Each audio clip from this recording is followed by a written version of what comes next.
हम्म, तो देखिए, जब सारी बातें सुनने के बाद, अष्टम युग के विषय में सुनने के बाद, अर्जुन ने बोला भगवान मेरे बस का काम नहीं है, ये व्यवहारिक नहीं है, और हमारे ये मन को तो नियंत्रित करना बहुत ही कठिन है, हवा से भी दुष्कर है। तो भगवान ने स्वीकार कर लिया। हाँ, अर्जुन सही कह रहा हो, बात तो सही है। मन इतना चंचल है, इतना चंचल है कि इसको एक वश में करना बहुत कठिन है, लगभग लगभग असंभव है। तो भगवान ने अर्जुन की बात को स्वीकार कर लिया कि हाँ बात तो सही है आपकी। और भगवान ने सॉल्यूशन भी दे दिया। क्या सॉल्यूशन दिया? भगवान ने दो चीजें बोली, किंतु दो चीजों से तुम मन को नियंत्रित कर सकते हो। क्या क्या है वो दो चीजें? पहला अभ्यास, अभ्यास योगेन कौन्तेय, और दूसरा है वैराग्य यानी विरक्ति, विराग्येण च गृह्यते। ये दो बातें बोली भगवान ने। तो भगवान स्वीकार करते हैं कि मन चंचल है, कठिन है, लेकिन भगवान साथ में ये भी बोल रहे हैं कि वैराग्य और अभ्यास के द्वारा मन को नियंत्रित किया जा सकता है। और जैसा मैंने कल चर्चा करी थी कि सारा संसार मन से ही परेशान है एक्चुअली में। जीवन की जितनी परेशानियां वो सारी हमारे अंदर ही है, बाहर कुछ नहीं है। मन में है चूंकि रोग, चूंकि रोग मन में है, तो बीमारी बाहर दिख रही है। ये प्रॉब्लम है। तो कल हम डिटेल में चर्चा कर चुके, तो उसमें मैं ज्यादा नहीं जाऊंगा। यहाँ पे हम हल की बात कर रहे हैं। अभ्यास। तो अभ्यास का क्या अर्थ है? अभ्यास का अर्थ ये नहीं है कि आप उतर मैदान में जूडो कराटे की प्रैक्टिस करने लग जाओ। चलो भाई, भगवान ने बोला अभ्यास करने का, तो घर में एक थैला ला के रेत भर लेंगे और उसमें मुक्के मारेंगे। क्यों? मैंने आपने तो बोला अभ्यास करने का। वो मतलब नहीं है उसका। इसका मतलब क्या है? इसका अभ्यास का मतलब क्या है? कौन बताना चाहेगा? हाथ उठाइए। किस अभ्यास की बात हो रही है यहाँ? ये नारायणी माता जी। हाँ जी, हरे कृष्णा प्रभु जी, दंडवत प्रणाम। ये वही कि हमें अपनी रेगुलर साधना करनी है, नियमों का पालन करना है, शास्त्रों का अध्ययन करना है, भक्तों का संग करना है। हाँ, तो देखिए ये जो क्या, ये अभ्यास है। करत करत अभ्यास के जड़ी मति हो तो सुजान, रसरियावत जाति ही सिल पर ओथ निशान।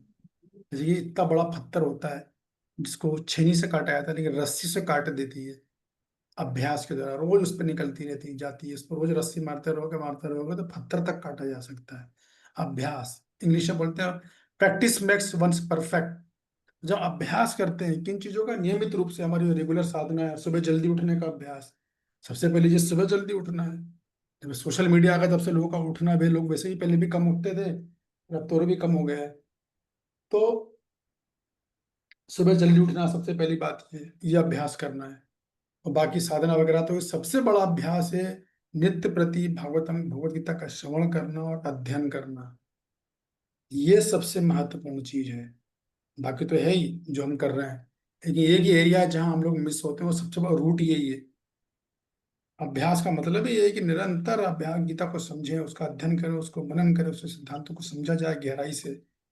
समझने के बाद फिर योग्य मार्गदर्शन में उसको अपने निजी जीवन में अभ्यास किया जाए, प्रैक्टिस किया जाए, अपने निजी जीवन में उतारने का प्रयास किया जाए, उसको बोलते हैं अभ्यास। वो जब करने लगेंगे हम, तो क्या करते, हम स्वतः ही ये आत्म साक्षात्कार की अनुभूति होने लगेगी। हमें ये होने लगेगा कि हम नित्य प्रति भगवान के नजदीक जा रहे हैं। यस, ऐसा होना चाहिए। अगर सही अभ्यास कर रहे हैं, अगर दोनों बात का पालन कर रहे हैं, अभ्यास और विरक्ति का, तो आपको ये साक्षात्कार जरूर आएगा कि मैं रोज भगवान के नजदीक जा रहा हूँ। हालांकि भगवान से मेरी दूरी ऐसी है जैसे कि असंभव, ना के बराबर है, इतना इतनी दूरी है, लेकिन फिर भी मैं रोज भगवान के नजदीक जा रहा हूँ। अगर ये चीजें आप कर रहे हो, अभ्यास और विरक्ति तो फिर मेन बात यही है, अभ्यास करना है हमको, कि जो है लगातार प्रयास करते रहे। तो अभ्यास किससे करते हैं? ऐसे कोई बच्चा है, आपने देखा होगा, बच्चा आप लोग रहा होगा, आप में से आपने भी छोटे छोटे रहोगे तो साइकिल चलाई होगी ना। तो साइकिल चलाते बच्चा कई बार गिरता है, चोट भी लगती है, मम्मी डांटती है, तेरे को मना किया है, फिर भी बच्चा अभ्यास करता है, हाथ तोड़ता है, पैर तोड़ता है। एक्चुअली अनेक लोगों का अनुभव है कि वो सही गाड़ी चलाना तभी सीखे जब उन्होंने गाड़ी का एक्सीडेंट किया है। ऑफकोर्स मेरा कभी नहीं हुआ। मैंने cycle, two wheeler, four wheeler जो भी चला, मेरा कभी एक्सीडेंट हुआ ही नहीं। हाँ, फोर व्हीलर में एक बार हुआ था, मेरा एक्सीडेंट नहीं था, वो टकरा ना, किसी को झूठ नुकसान नहीं हुआ था। कई लोगों का अनुभव है, एक बार एक्सीडेंट हो गया, फिर दोबारा जीवन में एक्सीडेंट नहीं हुआ, क्योंकि सबक मिल गया कहाँ गलती हुई थी। तो कहने का मतलब है, छोटा बच्चा साइकिल को चला चला के अभ्यास करता है, उसी प्रकार हमें निरंतर अभ्यास करना चाहिए। और सुबह उठने के बाद तो जरूर जल्दी डालें। આવું છું ભરત મારા છે કે બે ચાર દાણા સારા अगर आप सुबह जल्दी उठने का अभ्यास नहीं डाल रहे हो तो फिर आप हारे हुए खिलाड़ी हो, ये निश्चित है एकदम।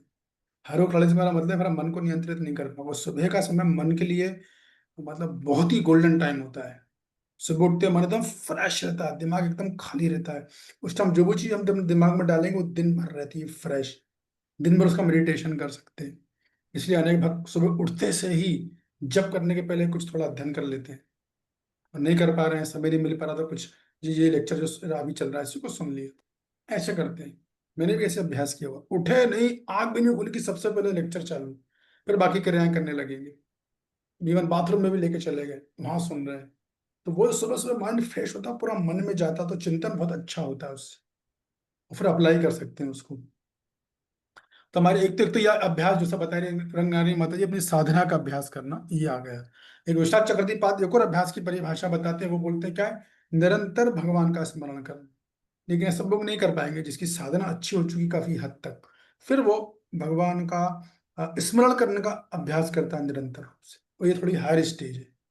तो ये तो हो गया अभ्यास, ठीक है। और एक्चुअली अभ्यास का मूल मतलब है आ, किसी योग्य साधु के मार्गदर्शन में, किसी योग्य साधु के मार्गदर्शन में शास्त्रों को नियमों में चलना। एक्चुअली ये है रूट, मेन अभ्यास ये है। अगर ये अभ्यास नहीं हो रहा तो आप जो कुछ भी अभ्यास कर रहे हो उससे आपको कुछ ज्यादा लाभ नहीं मिलने वाला है। नाचने कूदने का अभ्यास आप करो तो ज्यादा लाभ नहीं मिलेगा, उससे थोड़ा सा लाभ मिलेगा अज्ञात सुकृति, लेकिन मूल लाभ नहीं मिलेगा जिसकी बात भगवान कर रहे हैं। मन नियंत्रित होता हमेशा शास्त्र अध्ययन से। वो भी जब हम किसी योग क्वालिफाइड व्यक्ति मिल जाए, अगर मिल जाए तो, जिसे शास्त्रों का बढ़िया से पूर्ण ज्ञान है, अच्छी समझावट है, और उसका सोचने का तरीका काफी ब्रॉड है, प्रमाण सहित जो हमें शास्त्र सिखा सकता है। वैसे भक्ति मार्ग से अगर हम शास्त्र का अध्ययन करें, मान लो गीता का अध्ययन कर रहे हैं हम लोग, वो करेंगे तो मन बहुत जल्दी कंट्रोल होगा। आप देखोगे कि आ, जब भी आप अध्ययन करोगे मन एकदम एब्जॉर्व रहता है, मन एब्जॉर्व रहता है पढ़ने में। तो ये बात है। तो मेन जो मूल है वो यही है कि साधु गुरु अपने साधु और गुरु के मार्गदर्शन में शास्त्र का अध्ययन करना, शास्त्र के आदेशों को समझना, उनमें जो सिद्धांत बताए उनकी पूर्ण समझावट होना, ना कि आंशिक समझावट, इसका अभ्यास करना।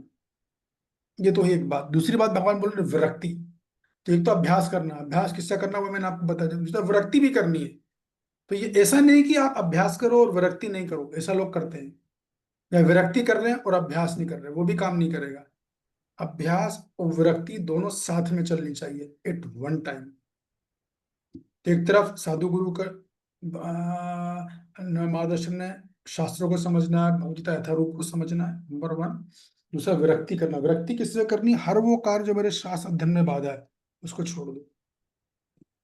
हर वो कार्य जो मेरे शास्त्र अध्ययन में बाधा है उसको छोड़ दो, क्योंकि वो इंद्रिय तृप्ति के अंदर आ जाता है।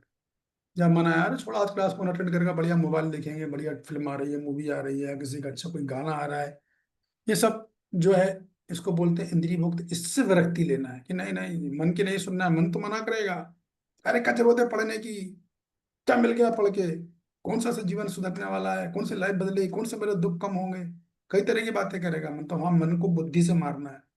ये टाइम मेरा इसी चीज के लिए है, शास्त्र अध्ययन के लिए है या श्रवण के लिए है, तो वो मुझे करना ही करना, उसमें कोई कंप्रोमाइज नहीं।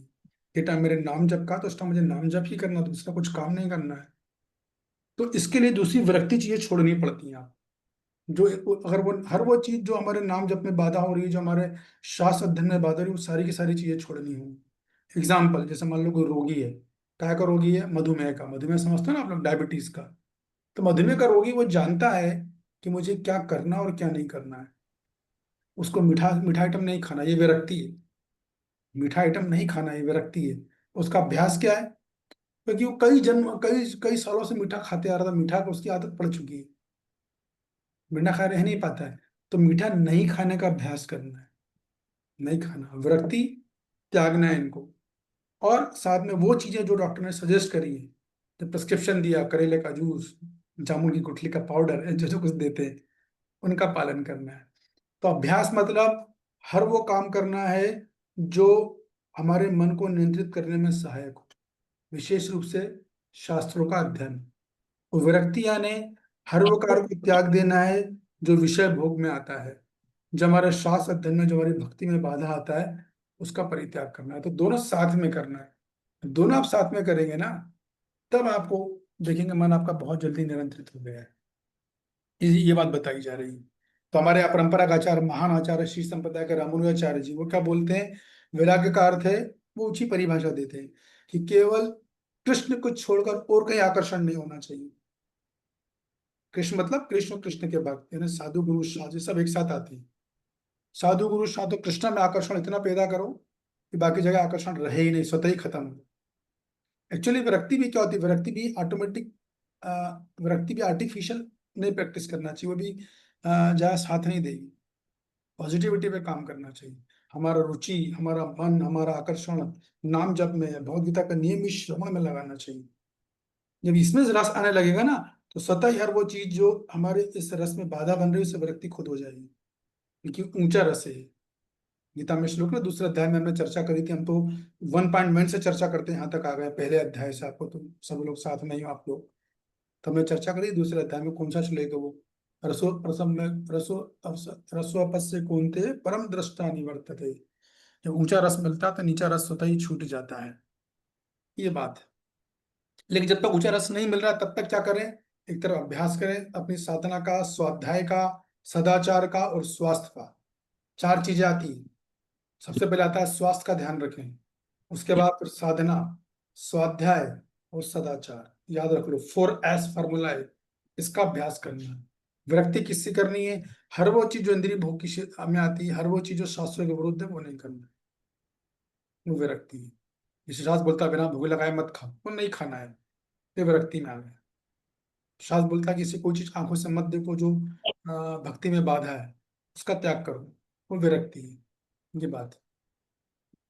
तो मध्वाचार्य बड़ी अच्छी बात बोलते हैं, जो मैं आपसे बोल रहा हूँ। मध्वाचार्य भी ये बोलते हैं कि जब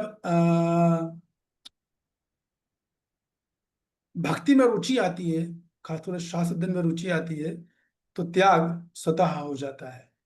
क्योंकि वो रुचि अभी तक आ नहीं पा रही है किसी को, तब उसे अभ्यास और वैराग्य दोनों साथ पे करना चाहिए। तो अभ्यास प्लस वैराग्य यानी मन पर विजय का मार्ग, ये समझ लो, इसको बोलते हैं अभ्यास, है अभ्यास और वैराग्य। तो फिर से रिपीट करो, अभ्यास यानी मन को भगवत विषयों में लगाना। अब भगवत विषय में सब आ गए, श्रवण, अध्ययन, स्वाध्याय, सब कुछ। और मन को विषय भोग से हटाना, ये वैराग्य है। ठीक है, मेरा वीडियो ऑफ हो गया है, पर स्टार्ट करता हूँ। ये वैराग्य।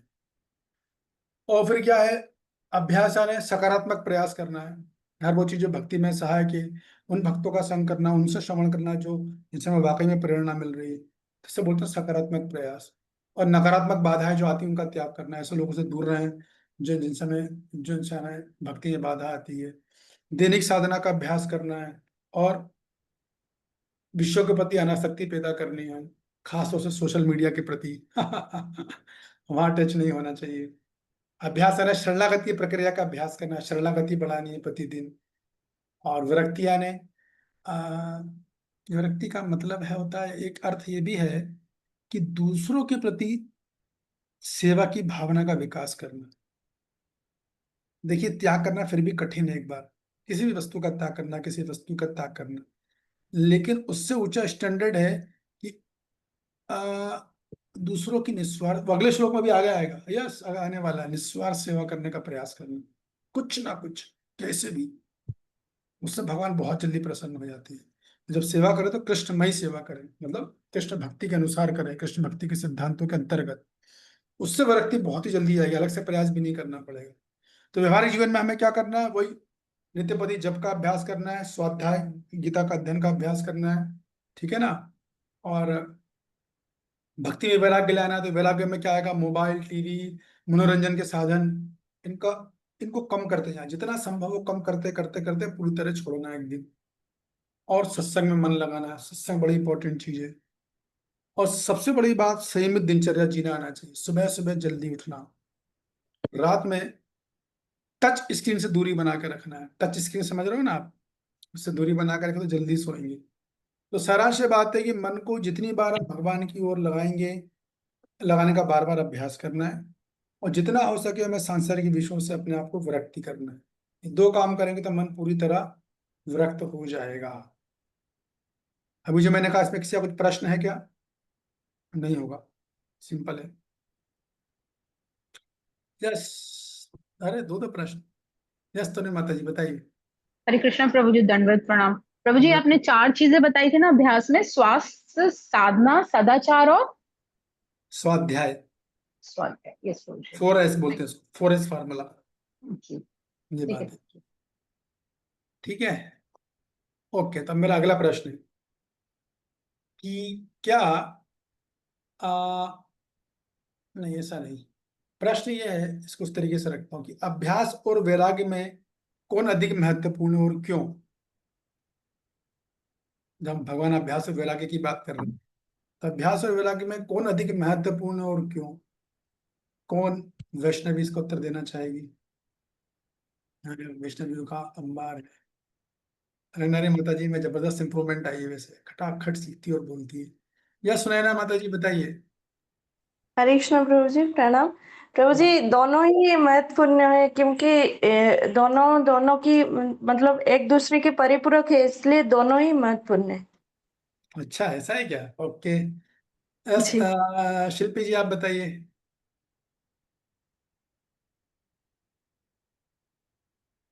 हरे कृष्णा प्रभु जी, सर प्रणाम। प्रभु प्रणाम। जी, वैसे तो दोनों ही इम्पोर्टेंट है, लेकिन अगर आप एक पूछते हैं कंपेयर करने के लिए, तो प्रभु जी अभ्यास ज्यादा इम्पोर्टेंट लगता है मुझे, क्योंकि अगर हम कुछ अच्छी हैबिट्स डेवलप करेंगे तो बेकार हैबिट्स अपने आप ही चली जाएंगी। क्योंकि हम अच्छी। अगर हम अच्छी हैबिट्स डेवलप करेंगे तो जो बेकार बैड हैबिट्स है वो ऑटोमेटिकली चली जाएंगी।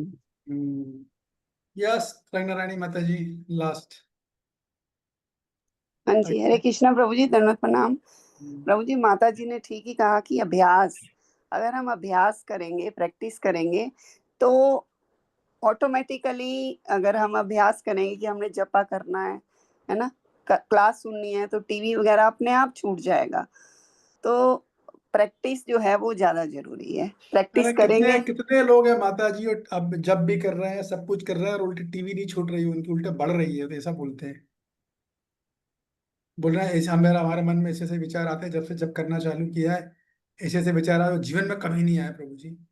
नहीं, विचार एक आना एक अलग चीज है, विचार तो आते ही हैं प्रभु जी, ऐसा नहीं है कि विचार नहीं आते, लेकिन ये कि टीवी तो छूट गया। हाँ, गुड। विचार तो आएंगे, विचार तो सही मतलब है। प्रैक्टिस तो हमें करनी है ना, कल ही ठीक है, आपने बताया था कि ठीक है, प्रैक्टिस समझ नहीं गया। छोड़नी है।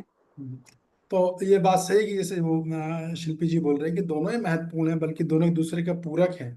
क्योंकि अभ्यास के बिना वैराग करोगे तो संसार में उलझे रहोगे, और वैराग के बिना अभ्यास जो है उसमें मजा नहीं आएगा आपको, सुस्त लगेगा वो। तो देखा जाए दोनों एक दूसरे के पूरक हैं वो। लेकिन फिर भी अगर और गहराई से गौर करें, तो यदि मान लो हमको ऊंचा रस मिल जाए, यदि हम ऊंचा रस प्राप्त करने का अभ्यास करें, तो विरक्ति पर सतह हो जाएगी। फिर अलग से कुछ प्रयास नहीं करना पड़ेगा। जैसे मान लो कि आप लोग इस्कॉन वृंदावन जाओ, और मंदिर के बाहर एक भिखारी बैठा हो, आप बड़े दूर से 3 दिन की यात्रा करके आपके पास टिफिन था, उसमें मात्र 3 सूखी रोटी है और कुछ नहीं। भिखारी बोल रहा है कुछ दीजिए कुछ दीजिए। आपके पास 3 रोटी थी, आपने कहा लो, ले लो, खा लो। उसने तुरंत अपने हाथ बढ़ाया, अभी 3 सूखी रोटी है। तो उसी टाइम अगर मैं चला जाऊं, एग्जैक्ट उसी टाइम पर, और मैं जाकर बड़ा सा 56 भोग की थाली दे दो उसको, जैसे पूरियाँ हो, पनीर बटर मसाला हो, दाल मखानी हो, और क्या बोलते हैं उसको, वेजिटेबल बिरयानी हो, बढ़िया पर दही बड़े हो, ये सारी चीजें हो, तो भिखारी मेरा क्या खाएगा? पसंद आपकी सूखी रोटी खाएगा या मेरा राजभोग खाएगा? क्या खाएगा नीलांचल माता जी? प्रभु राजभोग खाएगा। क्यों?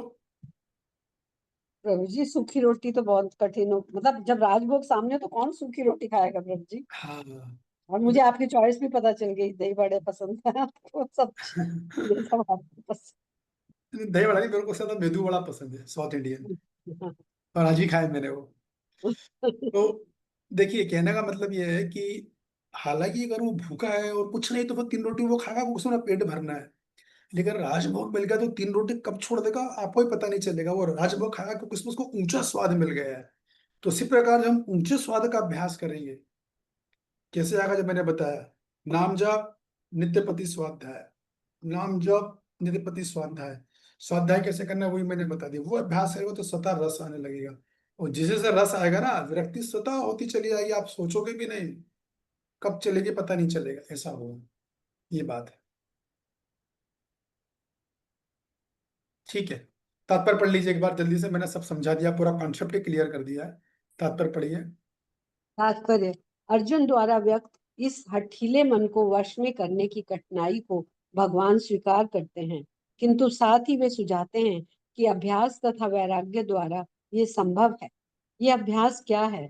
वर्तमान युग में तीर्थवास, परमात्मा का ध्यान, मन तथा इंद्रियों का निग्रह, ब्रह्मचर्य पालन, एकांतवास आदि कठोर विधि विधानों का पालन कर पाना संभव नहीं है, किंतु कृष्ण भावनामृत के अभ्यास से मनुष्य भगवान की नवदा भक्ति का आचरण करता है। ऐसी भक्ति का प्रथम अंग है कृष्ण के विषय में श्रवण करना। मन को समस्त प्रकार की दुश्चिंताओं से शुद्ध करने के लिए यह परम शक्तिशाली एवं दिव्य विधि है। कृष्ण के विषय में जितना ही अधिक श्रवण किया जाता है, उतना ही मनुष्य उन वस्तुओं के प्रति अनासक्त होता है जो मन को कृष्ण से दूर ले जाने वाली हैं। मन को उन सारे कार्यों से विरक्त कर लेने पर, जिनसे कृष्ण का कोई संबंध नहीं है, मनुष्य सुगमता पूर्वक वैराग्य सीख सकता है। वैराग्य का अर्थ है पदार्थ से निवृत्त विरक्ति और मन का आत्मा में प्रवृत्त होना। निर्विशेष आध्यात्मिक विरक्ति कृष्ण के कार्यकलापों में मन को लगाने की अपेक्षा अधिक कठिन है।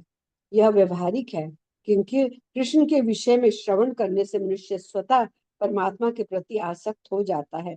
ये आसक्ति परेशानुभूति या आध्यात्मिक तुष्टि कहलाती है। ये वैसे ही है जिस तरह भोजन के प्रत्येक कौर से भूखे को तुष्टि प्राप्त होती है। भूख लगने पर मनुष्य जितना अधिक खाता जाता है, उतनी ही अधिक तुष्टि और शक्ति उसे मिलती जाती है। इस प्रकार भक्ति संपन्न करने से दिव्य तुष्टि की अनुभूति होती है, क्योंकि मन भौतिक विषयों से विरक्त हो जाता है। ये कुछ ऐसा ही वैसा ही है जैसे कुशल उपचार तथा सुपथ्य द्वारा रोग का इलाज। अतः भगवान कृष्ण के कार्यकलापों का श्रवण उन्मत्त मन का कुशल उपचार है, और कृष्ण को अर्पित भोजन ग्रहण करना रोगी के लिए उपयुक्त पथ्य है। यह उपचार ही कृष्ण भावना अमृत की विधि है। आपको किसी का प्रणाम। कुछ प्रश्न तात्पर्य से ये पूछना चाहता है?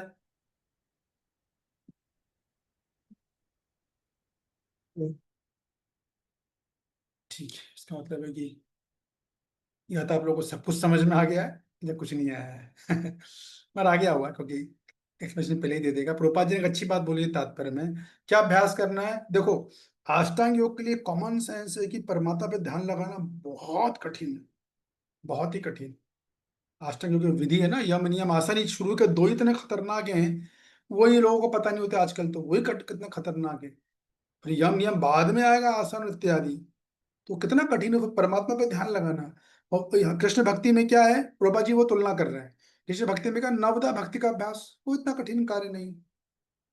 भगवान के विषय में यदि कोई सही साधु मिल जाए, योग्य व्यक्ति मिल जाए जो ईमानदारी से बोलता है, चीटिंग नहीं करता है, प्रमाण दे के बोलता है, चीटिंग नहीं करता मतलब प्रमाण दे के बोल रहा है, तो उससे सुनना, श्रवण करना, श्रवणम कीर्तनम विष्णु स्मरणम, ये सब बताएं, भगवान से प्रार्थना करना, भगवान के, और प्रभुपाद जी का बोल रहे हैं भगवान की लीलाओं को सुनना, भागवतम सुनना। अभी हम लोग जल्दी भागवतम भी चालू करेंगे इस अध्याय के बाद, भागवतम का श्रवण करना।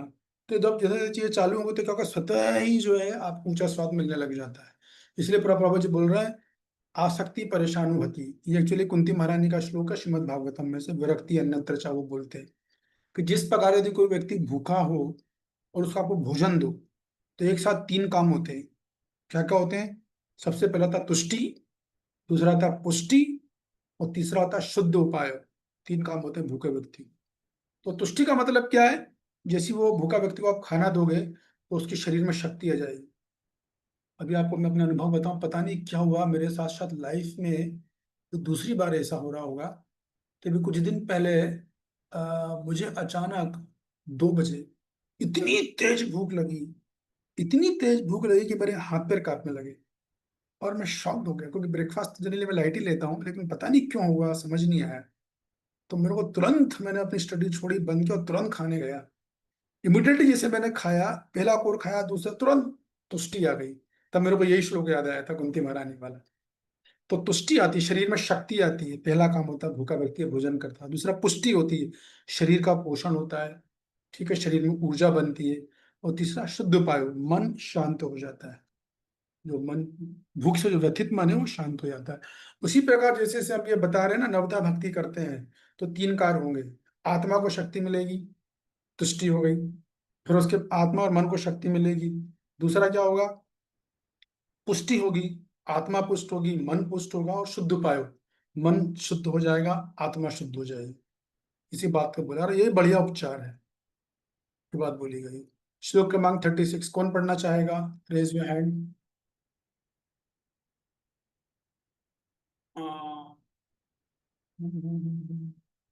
कृष्ण हरे, देखना चाहता हूँ कौन लोग जो कम पढ़ते हैं। यस, पद्मनेत्री वृंदा माता जी, आप पढ़िए। वो दिन मतलब आपने हाथ उठाया है। असंत्यात्मना योगो दुष्पापा इति में मति वशात्मना तु यतता शक्तो वाप्तुमुपायता। ध्यान से सुनिएगा, बड़ा अच्छी सीरीज चल रही है, मतलब इंटरेस्टिंग है, मुझे तो इंटरेस्ट आ रहा है। खैर पढ़िए, पद्मनेत्री माता जी। कहाँ है?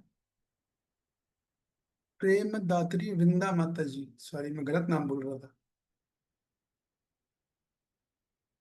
अरे आवाज ही नहीं आ रही। पढ़िए अमित प्रभु, पढ़िए। माता जी का माइक ऑफ है प्रभु जी। अच्छा, ऑफ बंद है तो मुझे दिख नहीं रही है। अच्छा, हरे कृष्णा। यस माता जी, स्वागत है आपका, हरे पढ़िए। कृष्णा, धन्यवाद।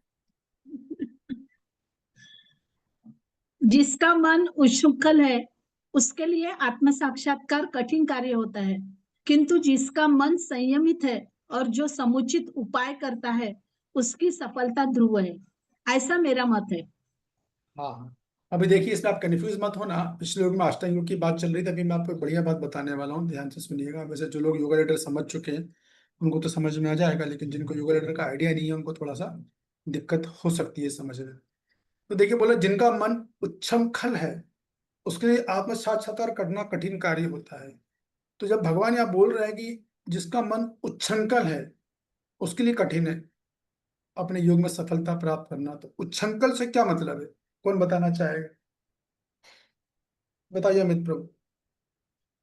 प्रभु की उच्छृंखल से मतलब ये है कि हमारा जो मन है ना अनुशासित नहीं है, रूल्स एंड रेगुलेशंस को फॉलो नहीं कर रहा है, तो उसके लिए फिर आत्म साक्षात्कार सेल्फ रियलाइजेशन करना बड़ा ही कठिन हो जाता है फिर।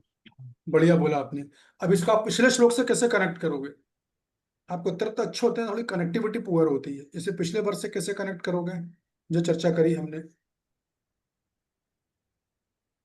तो इसको पिछले श्लोक से ऐसे कनेक्ट कर सकते हैं कि मन यदि अनुशासित नहीं है तो उसको फिर अभ्यास के द्वारा हम उसको फिर सीमित रूल्स एंड रेगुलेशंस में ला सकते हैं अभ्यास के द्वारा।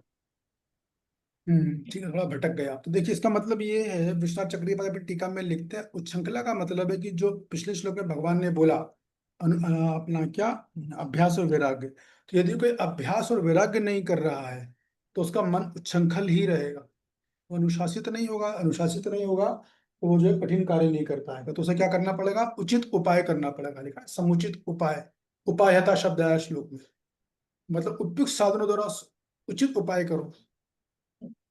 तो जिसका मन उद्दंड है वो जो सफलता प्राप्त कर नहीं पाएगा, लेकिन जिसका मन संयमित है और जो समुचित उपाय करता है उसकी सफलता ध्रुव है। ध्रुव मतलब निश्चित है एकदम। तो मन को दो चीजें चाहिए अगर योग में सफलता प्राप्त करिए, दो चीजें चाहिए। क्या? पहला, मन संयमित होना चाहिए, ठीक है ना, जो हर योग की आवश्यक शर्त है। उसका समुचित उपाय करना चाहिए। तो समुचित उपाय से मतलब क्या है? कौन बताना चाहेगा? योगा लीडर के अनुसार, योगा लीडर के अनुसार समुचित उपाय क्या है? नियमित। शारदा जी क्या कहना है आपका? बता, बताइए रंगनारायणी माता जी। हरे कृष्णा प्रभु जी, जो मतलब कि प्रोसेस है जिस योग का, जैसे भक्ति योग है तो इसकी नवदा भक्ति है, उसको अच्छे से करें। और बाकी योगों का क्या करेगा? बाकी योग का क्या प्रोसेस है? बाकी जो है जैसे ज्ञान योगी हैं, है ना, तो वेद विमर्शन करें। हाँ गुड। और अष्टांग योगी क्या करे? अष्टांग योगी जो है वो जो है अपनी साधना अष्टांग योग की विधि क्या है? अष्टांग योग की विधि है अष्टांग योग, है ना? तो आपका हाँ, उत्तर सही है। 8 जो है उनके यम नियम समुचित उपाय, आसन प्राणायाम। हाँ ठीक है, तो आपका उत्तर बिल्कुल सही है। समुचित उपाय से मतलब है कि जो व्यक्ति जो योग कर रहा है उसका जो साधन पद्धति है उसको ठीक से करे। यदि ऐसा मन संयमित करता है, साधन पद्धति से करता है तो सफलता निश्चित, ऐसा मेरा मत है। तो भगवान खुद घोषणा कर रहे हैं कि ये जो ऐसा करना चाहिए। तो कुल मिला के बात, अगर आत्म संयम नहीं है, आत्म संयम कैसे आएगा? अभ्यास और वैराग्य से आएगा। यदि वो आत्म संयम नहीं है तो फिर आपको योग करना बहुत मुश्किल हो जाएगा, फिर आप नहीं कर पाओगे। इसलिए भगवान बोलते हैं जिनका मन वश में नहीं है वो उस योग को प्राप्त करना उनके लिए बहुत कठिन है। किंतु जो मन को संयमित रखता है और उचित उपाय करता है वो आसानी से सफलता प्राप्त कर सकता है। तो ये श्लोक स्पष्ट करता है कि योग योग का मतलब क्या? याद, ईश्वर का साक्षात्कार, भगवान से जुड़ना, केवल नियंत्रित मन और संयमित साधना से ही प्राप्त हो सकता है आत्म साक्षात्कार। ये बात है। तो केवल अभ्यास करना पर्याप्त नहीं है, मन को भी संयमित होना आवश्यक है, रेगुलेशन लाना। मैंने इसमें डट चर्चा कर चुका, आपको काफी बता चुका, युक्ताहार विहार रस्म, तो अब ज्यादा नहीं बताऊंगा यहाँ पर। तो यही बात है, तो माता जी सही बोले रंगनारी माता जी की, मन को संयमित करने का प्रयास करे और समुचित उपाय करे। तो पिछले श्लोक में जो शंका थी भगवान ने उसका उत्तर दे दिया। भगवान ने पिछले मन की शंका क्या थी कि मन तो बड़ा चंचल है, तो भगवान ने कहा बात तो सही है, उसका हल क्या है? वैराग्य और अभ्यास, इसका हल है। और इस श्लोक में बता रहे हैं कि वैराग्य अभ्यास के अलावा संयमित होना भी जरूरी है, नहीं तो आपका अभ्यास वैराग जहाँ साथ नहीं देगा। तो संयमित जीवन जीना, मन को संयमित रखना, ये सब भी आवश्यक है। ये सब बातें यहाँ पर बोली जाएगी।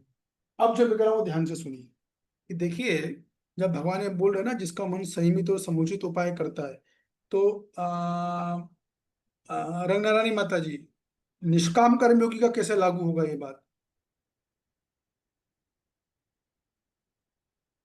कौन बताना चाहेगा?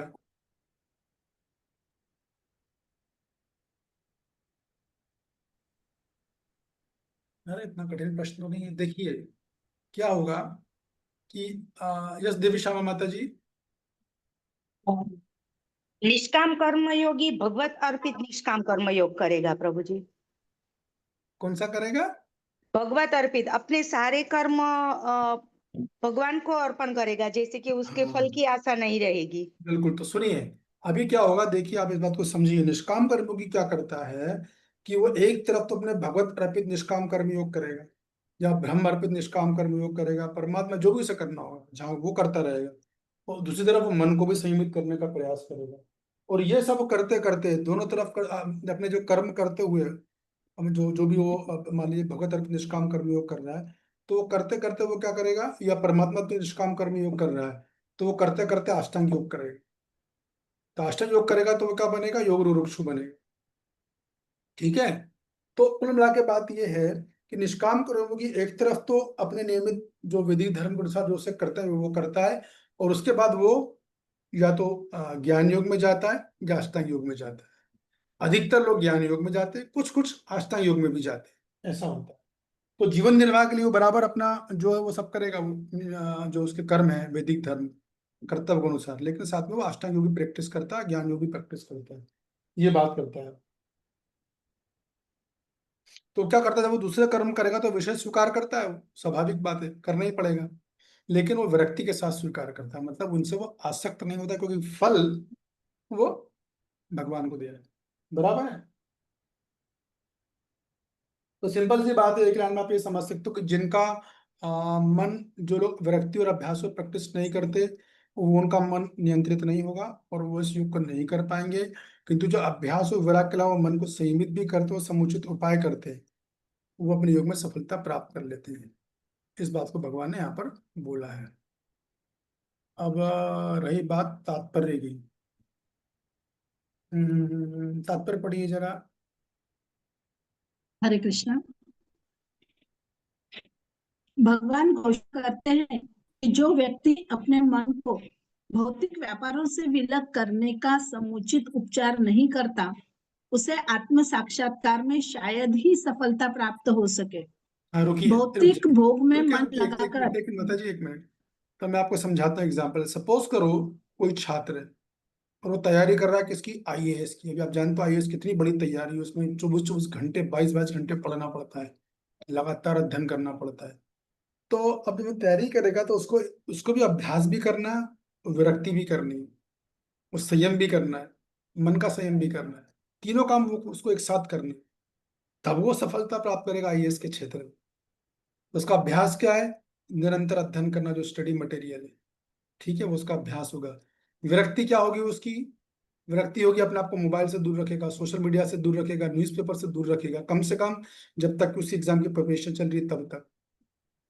और संयम क्या है, मन को समझाएगा कि मन तो बोलेगा अरे छोड़ो, जाके गुलाब जामुन खा के आएंगे, बढ़िया फिल्म आ रही है, फिल्म देख के आएंगे, ये सब इस तरह का मन बोलेगा। तो वो मन को भी नियंत्रित करेगा और दिनचर्या संयमित रखेगा, सही समय पर उठेगा, सही समय पर सोएगा। तो इस प्रकार तीनों काम वो करेगा तो आईएएस एग्जाम में सफल होगा। उम्मीद है तब सफल होने की, ये बात है। तो नियम से पढ़े, मोबाइल से दूरी रखे, अच्छे मार्गदर्शक से जुड़ा होगा, सबसे इंपॉर्टेंट। ये तीनों में सबसे योग्य मार्गदर्शक चाहिए। अगर मार्गदर्शक सही मिल गया तब तो सफल होना ही होना है। यदि वो इनका उपयोग नहीं कर रहा, मन असंयमित है, दिनचर्या बिगड़ जाएगी, उसका अभ्यास भी प्रयास बेकार हो जाएगा, व्यक्ति आ भी नहीं पाएगी। तो वैसे ही उसी प्रकार जो है, जब भी योग साधन करेगा, जो भी जिस योग को, तो अपने पूरा प्रयास करेगा कि अपने कर्तव्यों, जो योग की जो डिमांड है, जो विधि है, उसको समुचित रूप से प्रयास करे और मन को नियंत्रित करे और विरक्ति भी लेके आए। आगे पढ़िए। भौतिक भोग में मन लगाकर योग का अभ्यास करना मानो अग्नि में जल डालकर उसे प्रज्वलित करने का प्रयास करना हो। मन का विग्रह किए बिना योगाभ्यास समय का अपव्यय है। योग का ऐसा प्रदर्शन भले ही भौतिक दृष्टि से लाभप्रद हो, किंतु जहां तक आत्म साक्षात्कार का प्रश्न है, यह सब व्यर्थ है। रुक अतः जाइए। मनुष्य को चाहिए। तो देखिए, बिल्कुल जो आपने पहले ही बता चुका हूँ कि आजकल तो क्या चलता है कि जो योगा सेंटर खोल लेते हैं और उनको यम नियम ही नहीं बताते लोगों को, ना खुद ही पता नहीं, पता मालूम नहीं है, योगा नियम ही नियम नहीं बता रहे हैं, तो फिर वहीं आ पाए योगाष्टमिक, तो वहीं फेल हो रहा है। तो आजकल के लोग तो क्या करते हैं, बस भौतिक प्रगति के लिए बढ़िया शरीर बनाना है, स्वस्थ रखना है, फिर उस शरीर से भोग करना है, इसमें लगे रहते हैं। तो इस तरह का मन उनका नियंत्रित नहीं है ना, क्योंकि यम और नियम से मन नियंत्रित होने में सहायता करता है, यम और नियम। तो यम नियम क्या होते हैं ऑलरेडी मैं आप लोगों को बता चुका हूँ। तो उसमें जो है, यदि उसका मन नहीं करेंगे तो योगा उस तरह का योगाभ्यास करना, प्रभा जी बोला, समय का व्यर्थ है, कुछ फायदा नहीं है। हाँ, भौतिक दृष्टि से कुछ लाभ होगा, थोड़ा नाम कमाएगा, पैसा कमाएगा, हमारा आध्यात्मिक दृष्टि से तो बेकार है, क्योंकि उसको कुछ साक्षात्कार तो होगा नहीं, न गीता का, ना आत्मा का, ना भगवत साक्षात्कार, कुछ नहीं होने वाला है। अतः मनुष्य को चाहिए, आगे पढ़िए। अतः मनुष्य को चाहिए कि भगवान की दिव्य प्रेमा भक्ति में निरंतर मन को लगाकर उसे वश में करे। कृष्ण भावनामृत में प्रवृत्त हुए बिना मन को स्थिर कर पाना असंभव है। बस रुक कृष्ण जाइए, भावना भावित व्यक्ति जय मैं मतलब रुक जाइए, बस तो सिंपल सी बात पर वही तात्पर्य ये बोल रहे हैं कि भैया सबसे आसान तरीका मन को नियंत्रित करने का, मन को कृष्ण भावनामृत में लगाओ। कृष्ण भावनामृत में कैसे लगाना, वो हम कई समय से चर्चा करते आ रहे हैं, वो आपको बता चुका हूँ। अब अगला श्लोक, रंगनारायणी माता जी। अयाति शब्दो योपेता योगा चलित मानसा अप्राप योग संसिद्धि का कृष्ण गच्छति। अर्जुन ने कहा, हे कृष्ण, उस असफल योगी की गति क्या है जो प्रारंभ में श्रद्धा पूर्वक आत्म साक्षात्कार की विधि ग्रहण करता है, किंतु बाद में भौतिकता के कारण उससे विचलित हो जाता है और योग सिद्धि को प्राप्त नहीं कर पाता। तो देखिए, यहाँ पर अर्जुन ने बहुत जबरदस्त प्रश्न किया है, उस प्रश्न का हमसे सीधा सीधा मतलब है। तो जब योग अभ्यास, भगवान बोले कि अभ्यास भी करेगा, विरक्ति भी करेगा, मन को संयमित रखेगा, तो पश्चात सफलता प्राप्त करेगा। तो अर्जुन के मन में तुरंत प्रश्न आ गया है। देखा अर्जुन कितना ध्यान से सुन रहा है, कितनी गहराई से भगवान के बताया गया चीजों के मर्म को समझ रहे हैं। केवल सुनना काफी नहीं है, सुनने के बाद उसके मर्म को समझना आवश्यक है। ठीक है ना, हम लोग तो ठीक से सुन ही नहीं पाते हैं, तो मर्म क्या समझेंगे। लेकिन अर्जुन ये बोला, चलिए भगवान किसने तीनों काम कर भी लिए, आप जो बोल रहे हो, अभ्यास किया, विरक्ति करी, मन को संयम भी कर लिया, श्रद्धा भी डेवलप कर ली, सब कुछ कर लिया है, लेकिन फिर भी ऐसा हो सकता है कि मन बहक जाए। क्यों, बता चुके ऑलरेडी 4 चीजें मन की, फिर भी मन बहक गया। तो जब मन को बहक गया तो वो योग से भटक सकता है, योग छोड़ सकता है, विचलित हो सकता है वो। तो फिर उसका क्या होगा। कि वो तो अपने गंतव्य को प्राप्त नहीं कर पाएगा ना फिर। आपने तो बड़ी बड़ी शर्तें रख दी, अभ्यास भी करो, विरक्ति भी लाओ, मन को संयम भी करो, जब सब कुछ ही मुझे करना है तो फिर आप क्या कर रहे हो? ऐसा अर्जुन नहीं बोल रहे। ये कहने का मतलब ये है कि अर्जुन बोल रहे इतना सब करने के बाद तो कोई विफल हो जाए तो क्या होगा। कभी के भक्त लोग भी बोलते हैं क्या पता, इतनी भक्ति तो कर रहे हैं प्रभु जी, सुबह उठते भी हैं, 16 माला भी करते हैं, गीता भी पढ़ते हैं, सब कुछ कर रहे हैं, प्रसाद भी खा रहे हैं, क्या पता सफलता मिलेगी नहीं मिलेगी, भगवत धाम जाएंगे नहीं जाएंगे। तो ऐसा संदेह होना कोई बहुत ज्यादा गलत नहीं है, इसे जिज्ञासा करना गलत नहीं, संदेह होना गलत है, जिज्ञासा करना गलत नहीं। तो अर्जुन ने वही जिज्ञासा करी कि क्या होगा जब इस कोई योगी है वो आत्म साक्षात्कार की विधि को ग्रहण कर रहा है।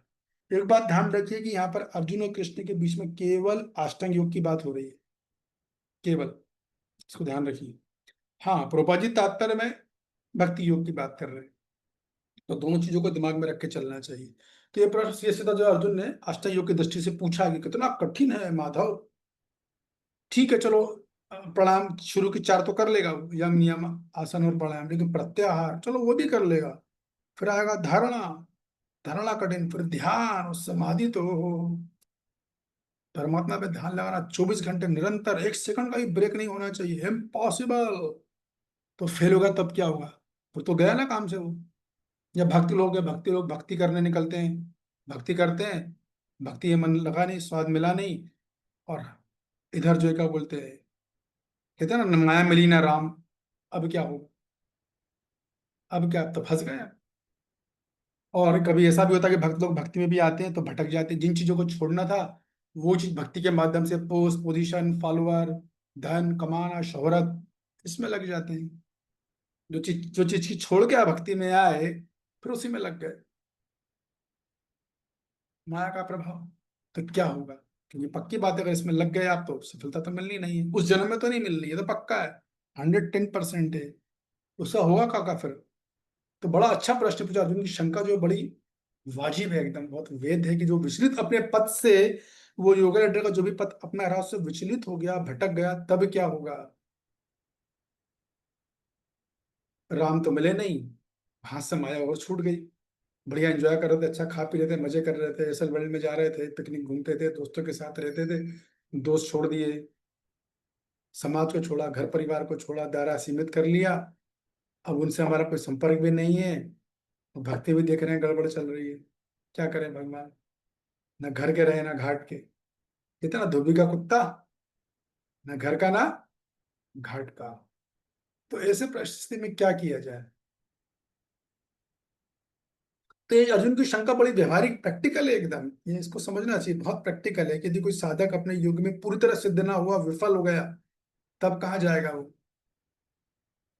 तो ये प्रश्न उन लोगों की चिंता को दर्शाता है तो योग के मार्ग पे चल तो पड़ते हैं लेकिन सिद्धि तक पहुंच नहीं पाते, उन लोगों की चिंता को दर्शाता है। चिंता रहती है ना, एंजाइटी।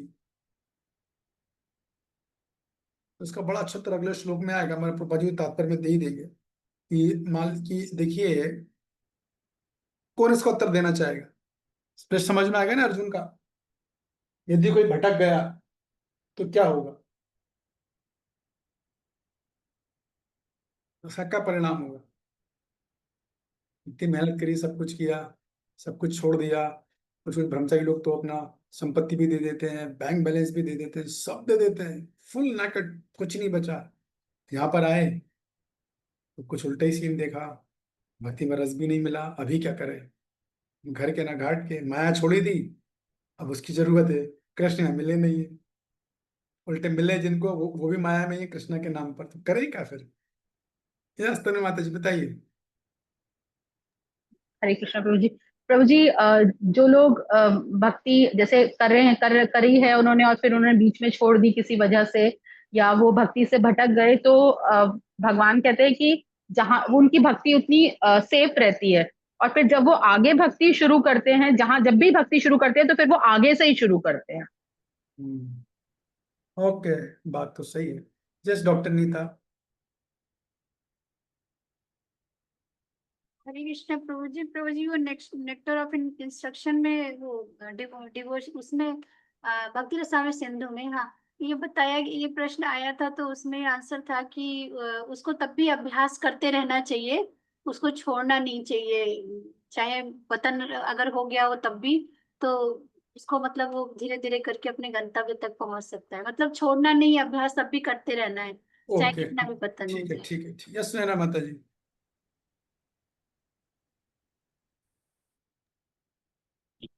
हरे कृष्ण प्रभु जी, है ना।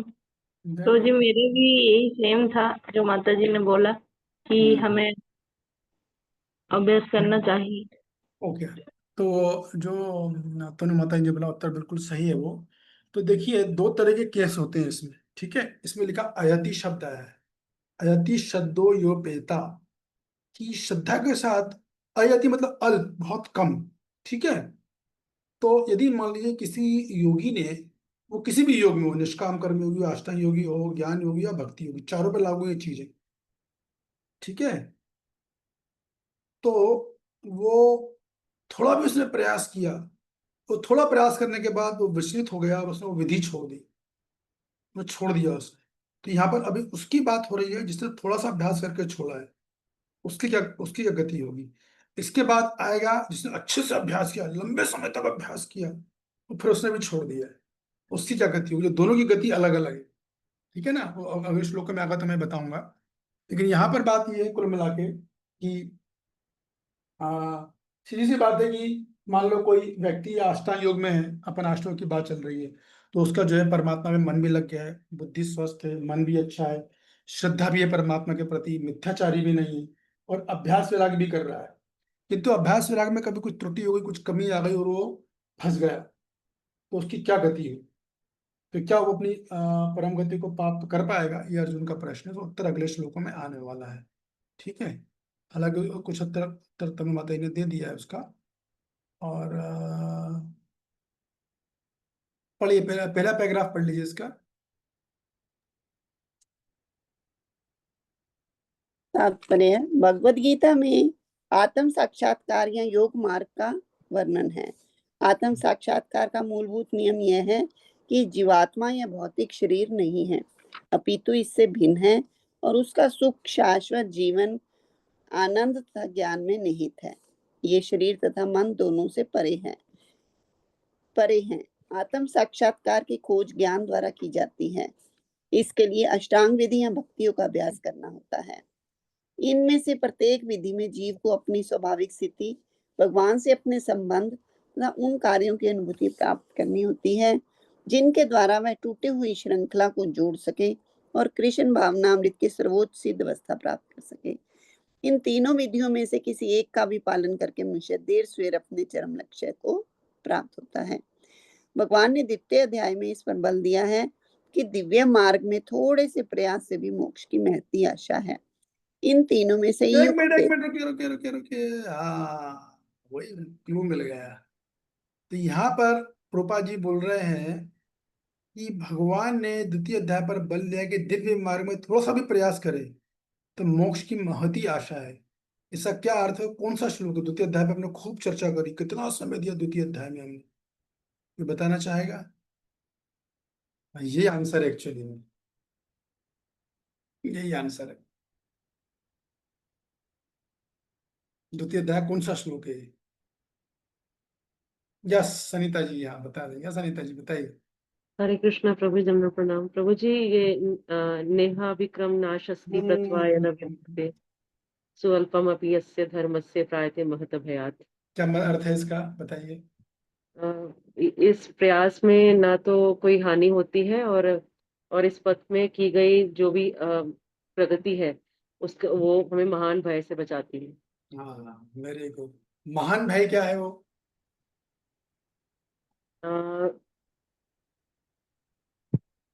महान भय की थोड़ी सी भी भक्ति कर ली, थोड़ा सा भी योग कर लिया आपने, तीनों में से कोई सा भी, जो ऑर्डर में जितने हैं, ऐसा नहीं, कल भक्ति जो भी किया तो महान भक्ति। यस नीलांचल माता जी, महान भक्ति क्या मतलब है महान भय से? प्रभु जी जन्म मरण का भय महान भय है, जन्म मृत्यु का भय, नहीं आवागमन का प्रभु जी मनुष्य जन्म से नीचे नहीं गिरने देंगे, निम्न योनि में जाने का भय। यही बात है। महान भय का मतलब है कि थोड़ा सा भी कर लिया आपने, कोई सा भी योग किया, केवल भक्ति नहीं, भक्ति योग तो है, ये तो बात ही अलग है भक्ति योग की, तो आप निम्न योनि में नहीं गिरोगे। अर्थात आपकी ह्यूमन बॉडी डिजर्व करती है, रिजर्व हो गई आपकी, ये बहुत बड़ी सुरक्षा है, बहुत बड़ी, कि आपको फिर चांस है कि आप जो योग चाहे अष्टांग योग करना, अष्टांग योग करो, ज्ञान करना, भक्ति करो, जो निष्काम जो करो, आपको चांस एक और मिल गया। तो बहुत बड़ा बेनिफिट है, थोड़ा सा भी कर लो, सुअल्पम, इसलिए यहाँ पर भी ऐति शब्द है, मतलब जरा सा, ये बात बताई जा रही है यहाँ पर। तो मतलब आप कोई भी योग करोगे तो उसका कुछ नुकसान नहीं है आपको, ये बोल रहे हैं भगवान, ये बात यहाँ पे बोली गई है। भले ही कोई मनुष्य अपना पूर्ण योग सिद्ध ना कर पाए, लेकिन वो जितना भी करेगा, थोड़ा भी करेगा, तो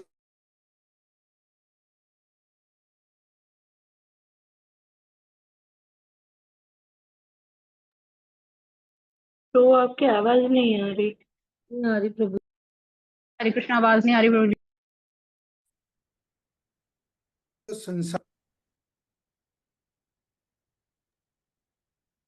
हरे कृष्णा कृष्ण कृष्णा हरे हरे, हरे रामो राम हरे। भी आ गई आवाज? जी जी आ प्रभु रही। जी। ठीक है, तो वही बात है। तो कुल मिलाकर ये बात है कि कोई पथ पे चलता है, वो पूर्ण सिद्धि हासिल ना भी कर पाएगा, तो भी वो जीता हुआ खिलाड़ी है। जीता खिलाड़ी से मतलब ये है कि वो उसने अपनी ह्यूमन बॉडी तो डिजर्व कर, इतना बेनिफिट तो जरा सी भी कर ली, थोड़ी सी भी कर ली, तो हम सबकी ह्यूमन बॉडी तो कम से कम सेफ है ही। और वे वल्लभाचार्य जी हैं एक परंपरा के, वो बड़ी अच्छी बात बोलते हैं। वो क्या बोलते हैं, देखो, थोड़ा सा भी अगर उस योगी ने पद पे चला तो योगी का कोई पतन नहीं होगा। पतन नहीं होने से मतलब है कि भगवान की ओर वो कभी नष्ट नहीं होता। नष्ट नहीं होने से मतलब है कि भगवान की ओर उठाएगा एक कदम भी उसको सुरक्षा प्रदान करता है, थोड़ा सा भी योग से देर ना लगे, ताकि नहीं मेरे के यहाँ रहने दीजिए राधा कृष्ण की। ये बात है। ठीक है, तो बाकी तो भी और भगवान आगे बेनिफिट बताने ही वाले, तो हम चर्चा कर ही लेंगे उस विषय में। ठीक है, अगले श्लोक पे जाते हैं, श्लोक क्रमांक 38।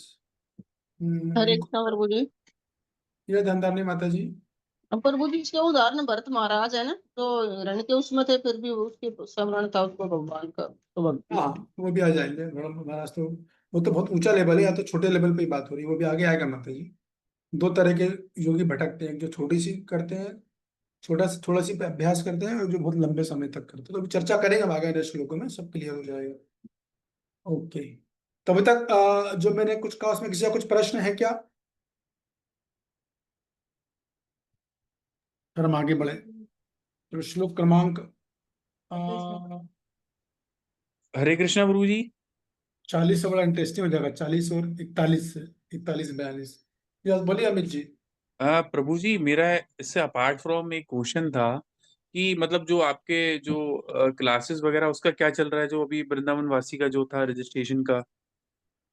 कोर्स का स्टेटस पूछ रहे हो आप? हाँ, कोर्स का स्टेटस क्या है प्रभु जी इस समय? अभी आप लोग इतना सहयोग ही नहीं मिल रहा है, ज्यादा रजिस्ट्रेशन में। पिछली बार तो बहुत हुए थे मेरे, कितने 172 कुछ तो भी हुए थे। अच्छा, बाकी अभी इस समय क्या पोजीशन है? अभी मेरा पता नहीं कि एग्जैक्ट क्या स्थिति है, तो वो उससे रिलेटेड भी नहीं है चर्चा से, तो उसकी बात नहीं करेंगे। लेकिन ये है कि मैं अनुरोध कर सकता हूँ कि थोड़ा जिन लोगों ने नहीं किया वो भी रजिस्ट्रेशन करें, और दूसरों को भी रिकमेंड करें। ठीक है, ओके। तो अभी जो है श्लोक क्रमांक 38 कौन पढ़ेगा? श्लोक क्रमांक 38 कौन पढ़ेगा? यस, हरी वाणी माता जी आप पढ़िए, स्वागत है आपका। श्लोक क्रमांक 38। कच्चनो वै विभ्रष्ट छिन्न भ्रविं नश्यति अपतिष्ठो महाभाऊ विमणो ब्राह्मणा पथि। हरे कृष्ण प्रभु। हाँ यस माता जी पढ़िए। दंडवत प्रणाम। दंडवत प्रणाम। हे महाबाहु कृष्ण, क्या ब्रह्म प्राप्ति के मार्ग से भ्रष्ट ऐसा व्यक्ति आध्यात्मिक तथा भौतिक दोनों ही सफलताओं में च्युत नहीं होता और छिन्न भिन्न बादल की भांति विनष्ट नहीं हो जाता, जिसके फलस्वरूप उसके लिए किसी लोक में कोई स्थान नहीं रहता? बहुत बढ़िया प्रश्न। तो उसी प्रश्न को अर्जुन ने और विस्तार से करा कि भैया ब्रह्म प्राप्ति के मार्ग पे आगे बढ़ रहा है, वो पद से भ्रष्ट हो गया, तो उसे कुछ मिला तो है नहीं, आध्यात्मिक पद से ही भटक गया, और जो कुछ उसका गाड़ी बंगला घोड़ा था, भौतिक सफलता थी, वो भी चली गई। फिर आध्यात्म में कुछ मिला उसको, जो भौतिक था वो भी चला गया, उसका भी उसने विरक्ति ले ली थी। अब क्या करेगा वो? उसकी चीज छिलने बिल बादल की तरह हो गई। तो कृष्ण ऐसा तो नहीं है कि वो व्यक्ति छिलने बिल बादल की भांति नष्ट हो जाता है, और जिसके फलस्वरूप उसके लिए किसी लोक में कोई स्थान नहीं रहता है।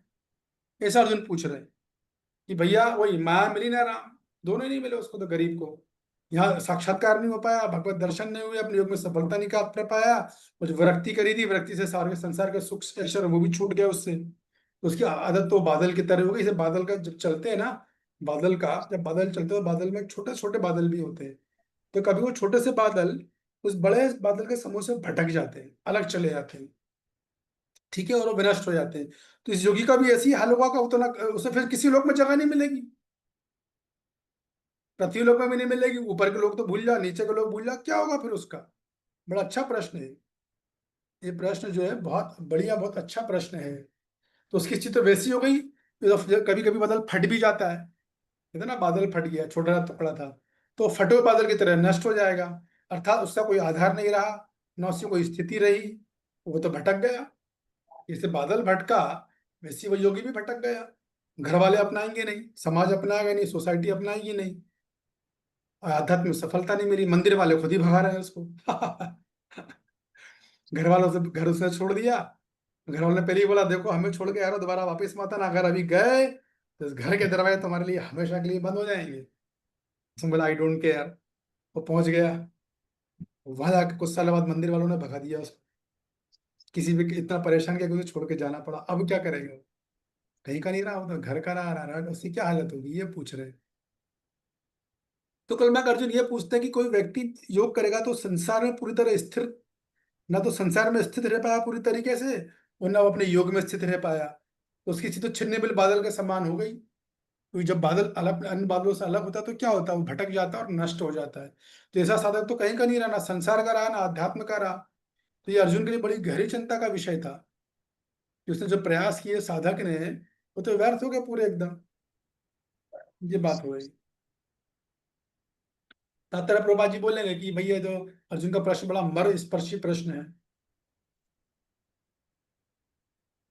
हालांकि तात्पर्य प्रभा जी बोलेंगे ऐसा कुछ होता नहीं, हम पढ़ेंगे समझ में जाएगा, ऐसी स्थिति आएगी नहीं, ऐसे अर्जुन पूछ रहे हैं। वैसे भी आगे आगे के श्लोक में भगवान क्लियर उत्तर दे देंगे, तो आपको सब कुछ क्लियर हो जाएगा। तो ये वल्लभाचार्य जी बोलते हैं जब अर्जुन इस तरह की शंका करते तो साधकों को निराश नहीं होना चाहिए, क्योंकि भगवान जल्दी इसका खंडन कर देंगे और आगे सिद्ध करेंगे कि योग में कभी कुछ व्यर्थ नहीं जाता है कि नहीं। लेकिन अर्जुन की शंका है, हम लोगों के लिए पूछ रहे हैं, अर्जुन को तो कोई शंका नहीं, अर्जुन हम लोगों के लिए पूछ रहे हैं, क्योंकि जीवों को शंका रहती है ना हम लोगों को। ये बात है, ये सच बात है कि कम से कम भक्ति के पथ में तो भगवान शरणागत भक्तों कभी त्यागते नहीं है। ये तो मूलभूत सिद्धांत है भक्ति का। तो देखा है तो ये चिंता भी कोई इतनी वास्तविक नहीं है, क्योंकि भगवान शरणागत व्यक्ति का अवश्य रक्षा करते हैं।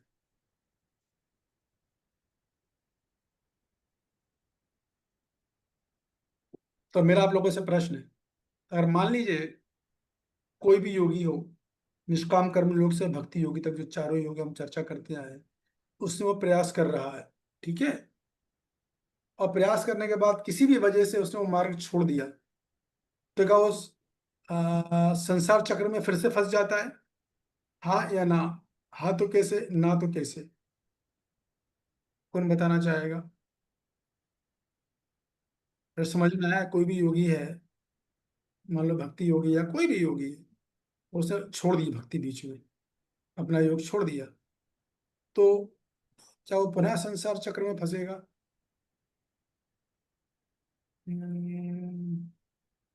महाराज अमरीश प्रभु आप बोलना चाहोगे?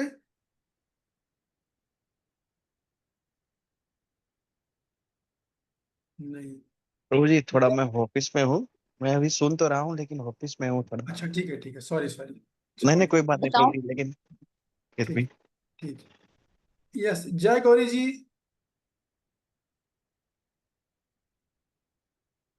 हरे कृष्ण। एक मिनट जिनसे पूछ रहा हूँ वो बोलिएगा। महामरीश प्रभु आप मुझे व्हाट्सएप कर देंगे, हरे कृष्णा बोलेंगे मेरे नंबर पर, जब आप फ्री हो तो कर दीजिएगा, ठीक है ना? ओ दयालचंद प्रभु, दयालचंद प्रभु, हाँ हाँ Prabhu. Yes please, Dayalchand Prabhu busy होगा लगता है। शांत जानकी माता जी,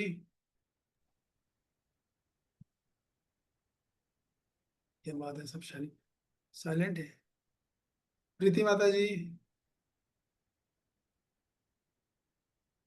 KDD बताइए। वही व्यस्त है क्या?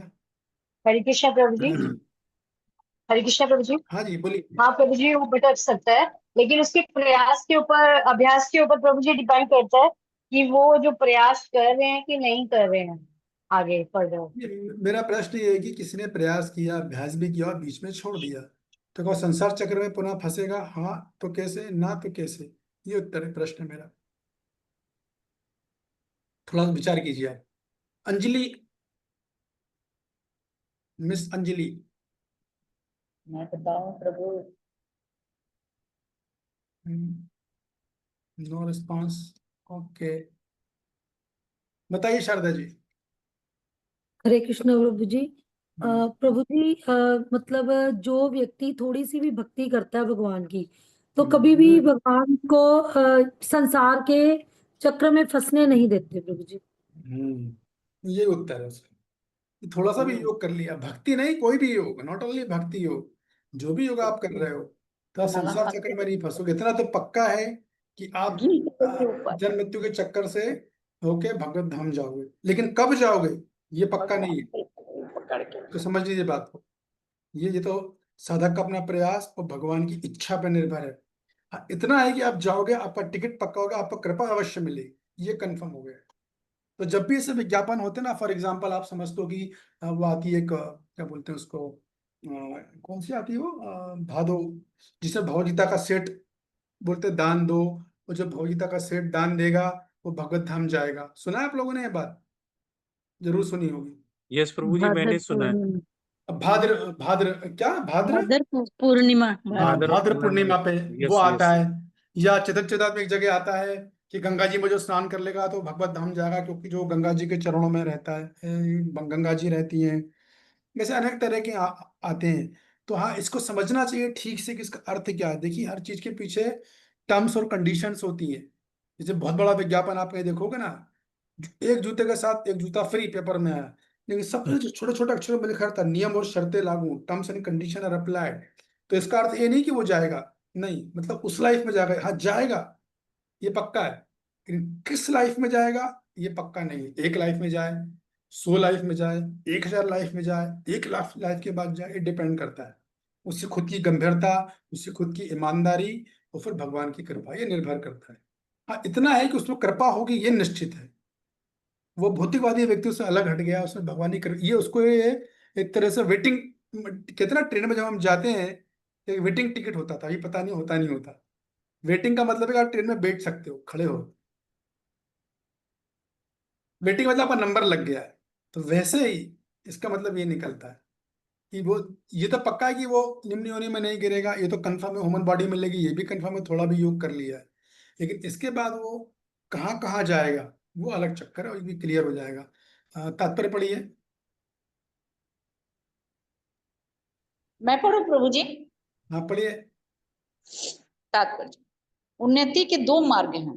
भौतिकतावादी व्यक्तियों की अध्यात्म में कोई रुचि नहीं होती, अतः वे आर्थिक विकास द्वारा भौतिक प्रगति में अत्यधिक रुचि लेते हैं, या फिर समुचित कार्य द्वारा उच्चतर लोकों को प्राप्त करने में अधिक रुचि रखते हैं। यदि कोई अध्यात्म के मार्ग को चुनना है, एक मिनट रुकिए, 1 मिनट। देखिए, यहाँ प्रभुपाद जी बोल रहे हैं कि भौतिकवादी व्यक्तियों की आध्यात्म में कोई रुचि नहीं होती, ये तो बराबर है। अतः वे आर्थिक विकास द्वारा भौतिक प्रगति में अत्यधिक रुचि लेते हैं, मतलब उन्हें धन पैसा कमाना, उधर ही घुसे रहते हैं। या फिर दूसरा ऑप्शन दे रहे हैं, समुचित कार्य द्वारा उच्चतर लोगों को प्राप्त करने में अधिक रुचि रखते हैं। तो ये किसकी बात कर रहे हैं प्रभुपाद जी यहाँ पर? पहला तो समझ में आ गया, पहले तो क्लियर, भौतिकवादी। ये दूसरे व्यक्ति कौन है? ये दूसरे व्यक्ति कौन है, बताइए अमित जी।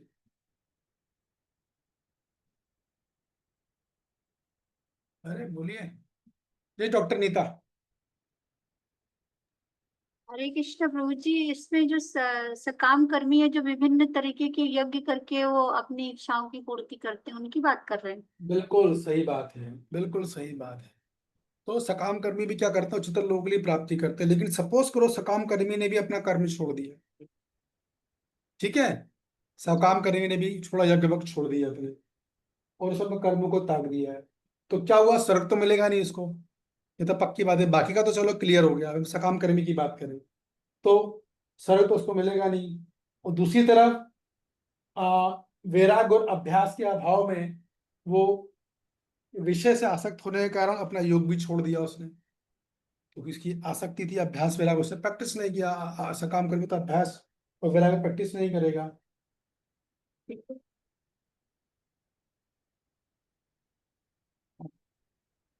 अरे वाह, हरे कृष्णा। हाँ हाँ, नहीं नहीं क्लास नहीं, मैंने कहा था ना, हुआ था मैसेज डालता, मतलब मंडे ट्यूसडे करेंगे 2 दिन।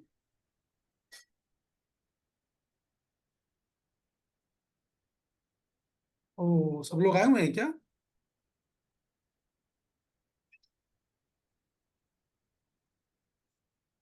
तो स्टूडेंट, अच्छा, तो आप बोल दो, अनाउंस होता है ना, क्लास नहीं हो, क्लास मंडे को होगा, है बोल दो, आप अनाउंस कर दो, कहना कुछ मिसकम्युनिकेशन हो गया है, मंडे को होगा, सोमवार को, ठीक है। ओके, हरे कृष्ण, हरे।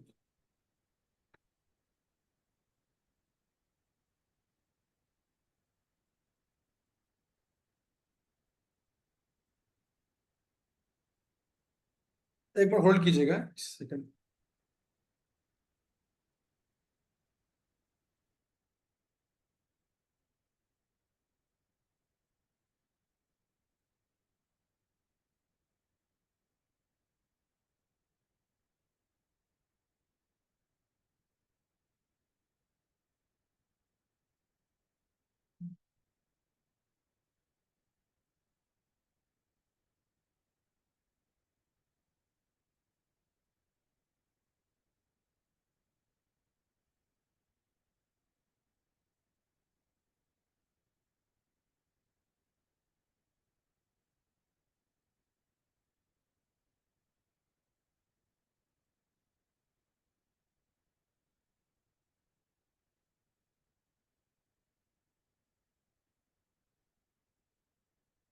हाँ, हरे कृष्णा। तो क्या क्या चर्चा हो रही थी हमारी, कि वो कर्म जो कांडी था, स्वर्ग छोड़ दिया, तो स्वर्ग तो गया, सिद्धि मिलेगी नहीं उसको, है कि नहीं? तो ना स्वर्ग मिला ना सिद्धि मिली, तो उसका क्या होगा? तो कभी भी वो छिन्न बादलों की तरह नष्ट हो जाता है क्या, इस तरह से पूछ रहे, ऐसा हो जाएगी। साड़ी वाली बात है ये सारी, ठीक है, एक सेकंड।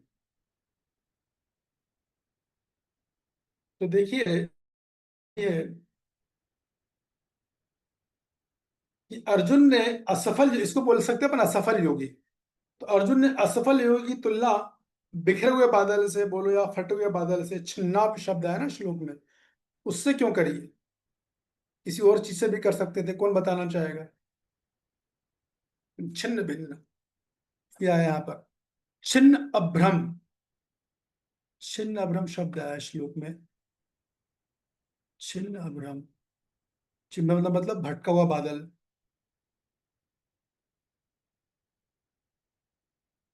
है ना, या ओफो, ठीक है, कोई बताएगा, बताना चाहता है बादल से क्यों करी? जल से भी कर सकते थे, पानी से, किसी और से भी कर सकते थे। तो देखिए ऐसा है कि जब कोई बादल वायुमंडल में फट जाता है तो क्या होता है? बादल आता कहाँ से, कहाँ से बनता है बादल? कौन बताएगा बादल कहाँ से बनता है? उफ, हरे कृष्णा, वो जी बाष्प से। हाँ, वाष्प, वाष्प कहाँ से बनती है?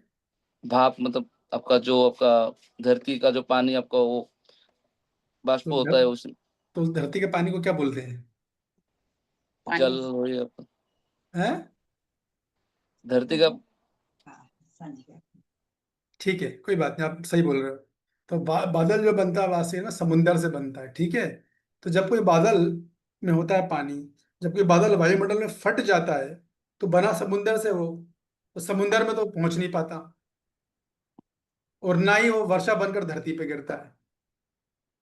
फिर क्या होता है, भटक गया। वो तो अगर आकाश में बिना उद्देश्य के तैरता रहता है, वो तैरते तैरते तैरते धीरे धीरे वो आकाश में ही विलीन हो जाता है। तो यही स्थिति उस असफल योगी जैसी है क्या, ये वो पूछ रहे थे कि आध्यात्मिक सिद्धि तो मिली नहीं और भौतिक सुख का उसने त्याग कर दिया।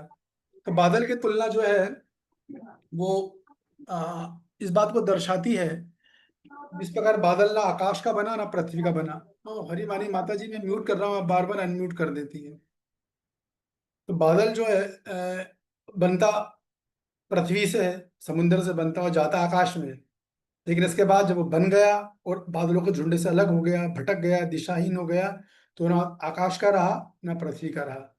जैसे हम बोलते हैं ना, माया मिली ना रहा, ये बात हो गई। तो अर्जुन की आशंका ये थी कि असफल योगी भी नहीं, दोनों इसी बीच तो नहीं लटकता। इसलिए बादल की, क्योंकि बादल की भी स्थिति वैसी होती है जैसे कि योगी की होती है, इसलिए अर्जुन ने तुलना जो है बादल से करी। ये बात है। जैसे बादल में गति तो होती है लेकिन दिशा नहीं होती। किसी योगी हो सकता है, योगी में अभ्यास तो करा लेकिन सही दिशा नहीं है, संभव है इस बात की। सही व्यक्ति नहीं मिल रहा है, सही व्यक्ति मिल रहा है तो वो चल नहीं पा रहा है। तो बादल चलता है पर कभी पूर्व में चला जाएगा, कभी पश्चिम में चले जाएगा, कोई निश्चित नहीं, इससे कोई दिशा निश्चित नहीं होती है। तो इस बात को दर्शाता है बादल का एग्जाम्पल कि योगी में विचलित हो गया है तो उसका जीवन भी दिशाहीन हो गया। फिर तो उसका क्या होगा, अर्जुन इसी बात से डर रहा है कि फिर क्या होगा, और बादल को पकड़ पाना असंभव है। जैसे योगी का क्या होगा, फिर योगी को कैसे पकड़ा जाएगा, ये बात है। तो बादल का भी कुछ लक्षण होते हैं, दिशाहीन होता है, स्थिरता रहित होता है, उद्देश्यहीन होता है, अस्थायी होता है, न ऊपर का रहता है ना नीचे का रहता है। ऊपर मतलब ना आसमान का रहा ना धरती का रहा। वैसे ही उस योगी की स्थिति हो जाती है जो योगी योग अपना छोड़ देता है, ये बात है। इसलिए बादल से, बादल का रूपक लिया गया है, ये बात है। इसके बाद हम लेंगे श्लोक क्रमांक, किसी का कोई प्रश्न? Yes doctor Neeta. हरे कृष्णा प्रभु जी। हरे प्रभु जी, कृष्ण। जैसे अभी आपने बताया कि ऐसा जो योगी है उसका कोई अस्तित्व नहीं रहता है, तो मैं ये जानना चाहती थी कि जैसे तो फिर क्या वो उसका अगला जन्म फिर निम्न योनियों में हो सकता है? नहीं, आप गलत समझ रहे हो। मैं आपको ये बता रहा था कि अर्जुन ने बादल की उपमा क्यों दी, ठीक है। बादल का कोई अस्तित्व नहीं है, बादल दिशाहीन हो गया। तो अर्जुन के मन में प्रश्न आ रहा है, उस योगी भी क्या ऐसा होगा क्या? ऐसा वास्तव में होगा नहीं, ऐसा होगा नहीं। अर्जुन के मन में ये प्रश्न, अर्जुन के माइंड में ये चल रहा है, ये बात की चर्चा कर रहे हैं हम यहाँ पे, ठीक है ना। वो तो हम पहले ही कह चुके हैं कि ऐसा नहीं होगा, वो अगले उसमें क्लियर हो जाएगा। कल कल पूरा क्लियर कर दिया जाएगा, ठीक है। जो भी संदेह आपका वो दूर हो जाएगा। यस नीलांचल माता जी। प्रभु जी हरे कृष्णा, प्रणाम। प्रभु यस जी, ये माता तो जी। समझ में आता है कि भक्ति के संस्कार आगे जाते हैं और फिर आगे बढ़ती है भक्ति किसी भी जन्म में, अगर लेकिन बिल्कुल। क्या, जैसे हम देखते हैं कोई कोई बड़ा अच्छा गायक होता है, बड़ा अच्छा टेलर बनता है, कोई बड़ी अच्छी स्टिचिंग करता है, गाता है, तो क्या ये भी कुछ पिछला संस्कार आता है साथ में क्या इसके? बड़ा अच्छा टेलर होता है। जैसे कुछ बड़ा अच्छा स्टिचिंग कर लेता है, कुछ बड़ी अच्छी कुकिंग करता है, कुछ बड़ा अच्छा गाता है, या कोई स्पेशल क्वालिटी होती है जो बचपन यस, से, ये भी संभावनाएं हो सकता है, हो सकता है। जैसे कि एक पुजारी जी को मैं जानता हूँ, उन्होंने आज तक अपने जीवन में कभी भी न किसी इंस्टीट्यूट में भगवान का श्रृंगार किया, न कभी VIH MI जाके कोई कोर्स किया, कुछ नहीं किया उन्होंने। वो ज्यादा पढ़े लिखे भी नहीं है, मात्र 10वीं पास है, लेकिन वो इतना बेहतरीन श्रृंगार करते हैं कि बड़े बड़े मास्टर नहीं कर सकते इसको। इतना अच्छा श्रृंगार करते हो आप, और ना कोई कोर्स किया, उन्होंने किसी ने बोला कि तुम श्रृंगार करो, खुद से उनको प्रेरणा मिली, वो सब कुछ खुद से सीखा है, खुद की क्रिएटिविटी माइंड था उनका। कैसे आया? पिछले संस्कार से। तो आपको तरह पॉसिबल है। स्वाभाविक लोग बचपन से आकर्षित हो जाते हैं गायकी के प्रति, पेंटिंग के प्रति, कि पिछले जन्म का संस्कार। यस, बिल्कुल पॉसिबल है, बिल्कुल।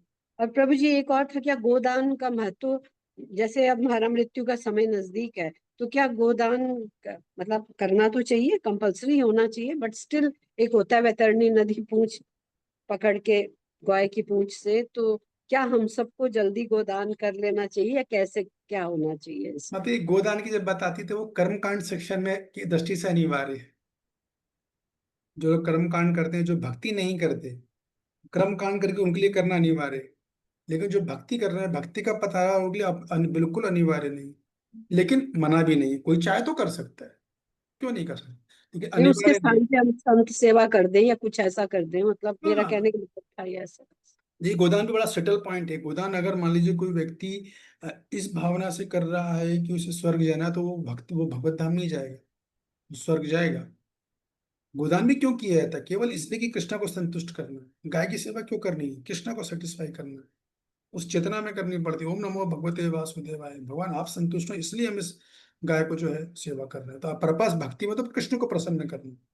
ऐसा एग्जाम्पल है, सच्ची घटना है ये। अपने भुवनेश्वर मंदिर की एक माता जी थी, वो बहुत सेवा करती थी गाय की, बहुत अधिक, और 20-15-20 साल सेवा करी इन्होंने। अभी गाय का स्वभाव होता है, ये गाय कभी मृत व्यक्ति को छूती नहीं है, जाती नहीं है। और संभव वो माता जी का शरीर छोड़ दिया उन्होंने, मंदिर में ही छोड़ा, मंदिर मतलब मंदिर प्रांगण में। तो वो जो गाय थी वो ढूंढ ढूंढते आए, उनके गाय के पास सूंघने लगी वो गाय, और वहां जाके बैठ गई। बाकी के जो भक्त थे बाद में उन्होंने महाराज को बोला, जो इंचार्ज से वहां के, उनको बोला महाराज ये तो माता जी ने पूरे 20 साल लगाए गाय की सेवा में, और गाय गाय भगवान को कितनी प्रिय होती है, तो ये तो पक्का माता जी भगवत धाम गई होंगी। वो उन्होंने बोला नहीं, वो सिद्ध महात्मा थे। बोले नहीं, वो भगवत धाम नहीं है, वो स्वर्ग गई है, वो स्वर्ग में जाके गाय बनी है। अरे ऐसा कैसे? वो गाय से बहुत अटैच थी, गाय की सेवा जरूर कर रही थी, लेकिन कृष्णा से अटैच नहीं थी। कृष्णा की संतुष्टि के लिए कार्य नहीं हो रहा था। इसलिए मैंने कहा ना, एक सारा खेल बड़ा सूक्ष्म होता है, चेतना का खेल है। तो उन्होंने बना, वो जाके गाय बनी, ऐसा है। तो गोदान भी जो है, अगर आप भगवान की प्रसन्नता के लिए चाहे तो कर सकते हैं, कोई चाहे तो, लेकिन अनिवार्य नहीं है। कर्मकांड में अनिवार्य है, ये बात है। भक्ति में अनिवार्य नहीं। भक्ति में तो नवदा भक्ति, इसको समझो आप, यह प्रोसेस है हमारा। नवदा भक्ति में कहीं गोदान नहीं लिखा है। करेक्ट? करेक्ट प्रभु जी, धन्यवाद। हरे कृष्णा, आपको प्रणाम। यस यस, धनधारणी माता जी। हरे कृष्णा प्रभु जी, दंडवत प्रणाम प्रभु जी। प्रभु जी मेरा प्रश्न एक अलग से है। जैसे कि एकादशी का व्रत करते हैं, और जैसे कि जब भी करते हैं, ये नहीं है भी 16 करा है करती है, या वैसे पूरे दिन वैसे करती रहती है, मम्मी है मेरी, और एकादशी का व्रत भी करती है। तो क्या परिवार वाले बोलते हैं क्या उद्यापन करना चाहिए प्रभु जी उसके लिए? नहीं, एकादशी का व्रत उद्यापन का कॉन्सेप्ट होता ही नहीं है, सब कर्मकांड के कॉन्सेप्ट। एकादशी मतलब लाइफ लॉन्ग करना है, उसमें उद्यापन नहीं होता कभी। ठीक है ना, जीवन पर्यंत करना है। ठीक है, नहीं तो फिर जी अनाज बाबा। खाओगे, अनाज खाओगे तो पाप लगेगा, तो उद्यापन कैसे करेंगे? करेक्ट? मतलब क्या बताया प्रभु जी आपने ये? उद्यापन करोगे फिर अनाज खाओगे, अनाज खाओगे तो अनाज में तो एकादशी के दिन पाप लगता है, पाप पुण्य, पाप पुरुष बैठा रहता है अनाज पे। तो यही पूछ रही थी प्रभु जी। हाँ, तो आपको उत्तर मिल धन्यवाद। गया। हाँ प्रभु जी, आपने किया, बोला है कि आप नहीं करना उद्यापन। माता जी को बोलना है कि ना उद्यापन मत करो, उसके भैया मेरा कोर्स रजिस्टर करवा देना उनसे। नहीं, माता जी नहीं बोल रही है, बच्चे बोल रहे हैं उनके। हाँ, जो भी बोल रहा है, कहना आप कोर्स रजिस्टर करा दो, जो मैंने भेजा है आपको, आप देखिएगा, मेरा नया कोर्स आ रहा है ना 12 तारीख को, कहना वो रजिस्ट्रेशन करवा दे, वो बहुत लाभ देगा बजाय उद्यापन से। ठीक ठीक है, है प्रभु जी। ओके, धन्यवाद। यस रंगना रानी माता जी।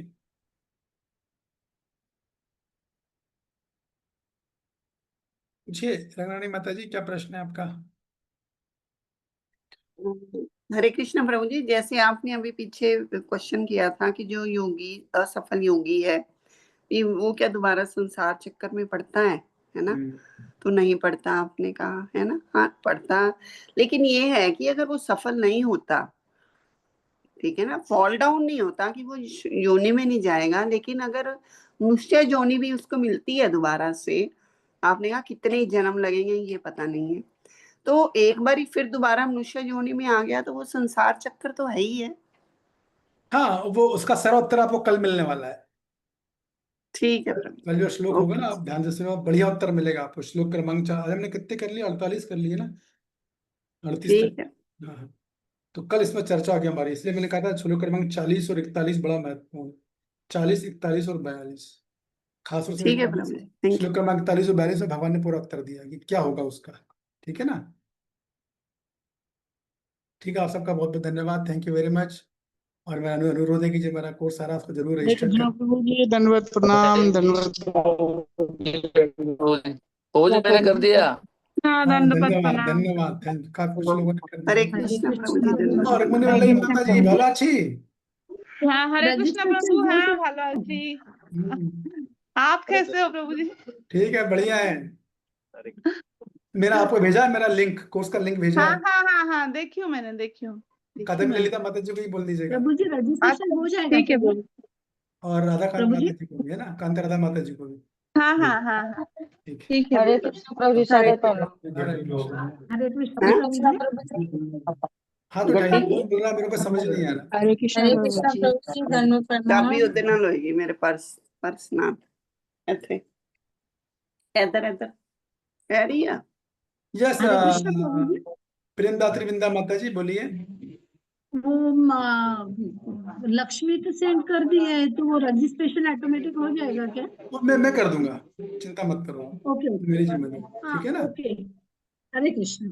हरे कृष्ण, बहुत बहुत धन्यवाद, थैंक यू, हरे कृष्ण। हरे कृष्णा प्रभु जी, दंडवत हरे प्रणाम। कृष्ण प्रभु, दंडवत प्रणाम।